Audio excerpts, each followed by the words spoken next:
आप सब राज प्रेमी ऑफिशियल चैनल को सब्सक्राइब कीजिए और प्यार दुलार दीजिए, आशीर्वाद दीजिए। और देखिए, हम आप सब के बीच जुड़ नहीं पा रहे थे, थोड़ा बिजी हैं, तो आप सब राज प्रेमी ऑफिशियल चैनल को सब्सक्राइब कीजिए, लाइक कीजिए और ज़्यादा से ज़्यादा वीडियो को शेयर कीजिए। और आप सबके प्यार दुलार से मेरा लिखा हुआ एक गाना अभी आया है, जिसे गाई है अंतरा सिंह प्रियंका जी ने, और वो गाना अभी रिलीज हो चुका है राज प्रेमी ऑफिशियल चैनल से। आप लोग जा कर के राज प्रेमी ऑफिशियल चैनल पे उस गाने को सुन सकते हैं और गाने को सुनिए और ज़्यादा से ज़्यादा शेयर कीजिए। और हमारे सिंगर भाई जितने भी हैं, उन लोग अगर गाना लिखवाना चाहते हैं तो हमारे नंबर पे कॉल करें।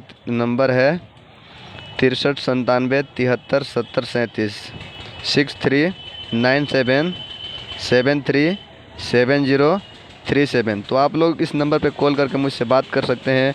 और कॉल कीजिएगा 10 बजे के बाद कीजिएगा और 8 बजे शाम तक कॉल आप लोग कर सकते हैं। और गाना वाना लिखवाना हो तो लिखा जाएगा। और कोई भी प्रोग्राम के लिए अगर ऑर्केस्ट्रा, दुगोला या किसी भी प्रकार का कोई प्रोग्राम कराना चाहते हैं तो उसके लिए भी आप लोग एक बार अवश्य मौका ज़रूर दें और अपने भाई को सपोर्ट कीजिए। राज प्रेमी ऑफिशियल चैनल को सब्सक्राइब कीजिए। और हमारे भाई सिंगर मंजेश साहनी जी जुड़े हैं। मंजेश जी कैसे हैं और बताइए, सब ठीक ठाक है? तो मैं यही बात कह कर उसके बाद आप सबसे विदा ले रहा हूं। और फिर कुछ गाने भी मैं अभी सुनाऊंगा। लाइव को फिर से मैं चालू कर रहा हूं।